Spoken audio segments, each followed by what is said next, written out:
Good morning students. आज हम करेंगे एक्सरसाइज 8.3 के फॉर्मूले। ठीक है। अच्छा, आप लोगों को मालूम होना चाहिए पहले cost price and selling price क्या होता है। कॉस्ट प्राइस मीन्स अगर आपने कोई सामान किसी कीमत पर ख़रीदा हो, डैट इज़ कॉस्ट प्राइस, उसकी कॉस्ट क्या है। ठीक है। और शॉर्ट फॉर्म में हम लिखते हैं CP। और सेलिंग प्राइस मतलब आपने किस कीमत में किसी सामान को बेचा है, तो उसको हम बोलते हैं सेलिंग प्राइस, और शॉर्ट फॉर्म है SP। ठीक है। अब देखिए, कोई सामान अगर आप कम कीमत पे ख़रीदते हैं और ज़्यादा पे उसको बेचते हैं, मतलब उसकी कॉस्ट प्राइस जो है कम है, मान लीजिए 5 रुपीज़ है, और वही सामान जो आपने 10 रुपीज़ में बेचा, तो आपको क्या हुआ, प्रॉफिट हुआ, 5 रुपीज़ का प्रॉफिट हुआ। ठीक है। तो उसके लिए हम लिखते हैं प्रॉफिट। ठीक है।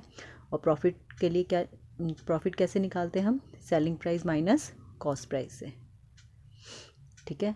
लेकिन अगर कोई सामान आपने ज़्यादा कीमत पे ख़रीद कर कम कीमत पर बेचा है, तो आपको क्या होता है, लॉस, नुकसान। मान लीजिए 5 रुपये का सामान है, वो आपने 5 रुपीज़ की कोई भी आइटम 3 रुपीज़ में आपने सेल कर दी, बेच दी। ठीक है। तो आपको क्या हुआ, लॉस हुआ। ठीक है। इसलिए लॉस का फॉर्मूला होगा cost price minus selling price. ठीक है। उसका नेक्स्ट फार्मूला आएगा प्रॉफिट परसेंट। कि आपको, अगर आपने कोई सामान बेचा तो आपको कितना परसेंट का उसमें प्रॉफिट हुआ। तो प्रॉफिट परसेंट कैसे निकालेंगे आप, प्रॉफिट, जो भी प्रॉफिट हुआ है upon cost price multiply by 100%। इसी तरह कोई सामान अगर आपने बेचा तो आपको कितना परसेंट का लॉस हुआ, तो लॉस परसेंट का फॉर्मूला क्या होगा, loss upon CP multiply by 100%।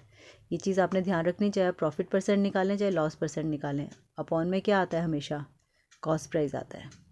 ठीक है। अच्छा, नेक्स्ट 5th फॉर्मूला है फॉर सेलिंग प्राइस। ठीक है। सेलिंग प्राइस आपको निकालना है, और आपको क्वेश्चन में क्या गिवन है, इस तरह के क्वेश्चंस भी आपके एक्सरसाइज में।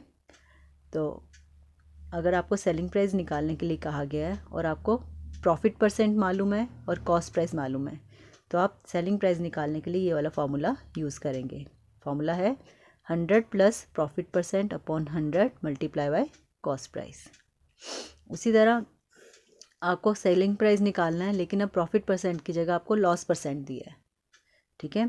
तो सेम यही फार्मूला लगाएंगे, लेकिन जहाँ पे प्रॉफिट परसेंट है वहाँ पे लॉस परसेंट, और प्लस की जगह यहाँ पे माइनस का साइन लग जाएगा। बाकी पूरा फार्मूला वही रहेगा।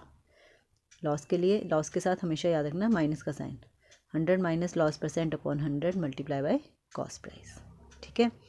और इसी तरह अगर क्वेश्चन में आपको प्रॉफिट परसेंट और सेलिंग प्राइस दिया गया और आपको कॉस्ट प्राइस निकालना है, तो कॉस्ट प्राइस निकालने के लिए फॉर्मूला वो क्या होगा, 100 ऊपर आ जाएगा, 100 plus profit percent multiply by selling price. ठीक है। और अगर प्रॉफिट परसेंट की जगह लॉस परसेंट आपको दिया है क्वेश्चन में, और सेलिंग प्राइस दी है, कॉस्ट प्राइस आपको निकालना है। ठीक है।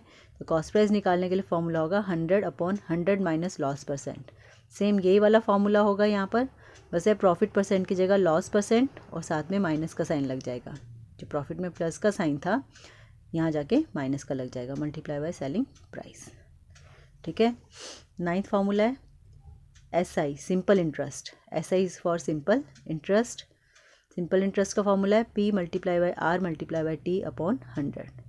P is the principal amount, R is the rate of interest and T is the time. ठीक है। अपॉन 100। देखिए, प्रिंसिपल अमाउंट क्या होती है, अगर आप बैंक में पैसे अपने जमा करवाते हो, डैट इज़ प्रिंसिपल अमाउंट। किस रेट से बैंक जो आपका पैसे जमा कर रहा है और कितने टाइम के लिए जमा कर रहा है। ठीक है। तो डैट इज़ टाइम, T जो है डैट इज़ फॉर टाइम। तो इस पूरे को सॉल्व करके जो भी आएगा interest, that is your simple interest. ठीक है। बैंक में आपने पैसे जमा करवाए तो बैंक जो आपको उतना इंटरेस्ट देगा।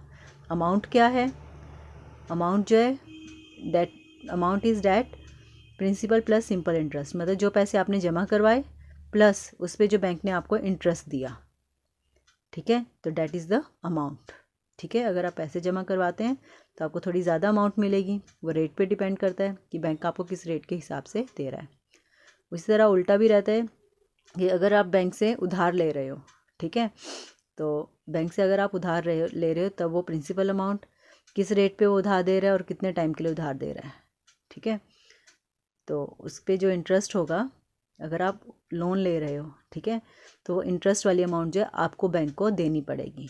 प्रिंसिपल वो वाली अमाउंट है जितने अमाउंट में आपने बैंक से उधार लिया, और इंटरेस्ट वो है जो आपका टाइम के हिसाब से या रेट के हिसाब से उस प्रिंसिपल अमाउंट पे इंटरेस्ट बना। ठीक है, तो अमाउंट का क्या फॉर्मूला है? Principal plus simple interest. Okay, thank you, that's all for the day.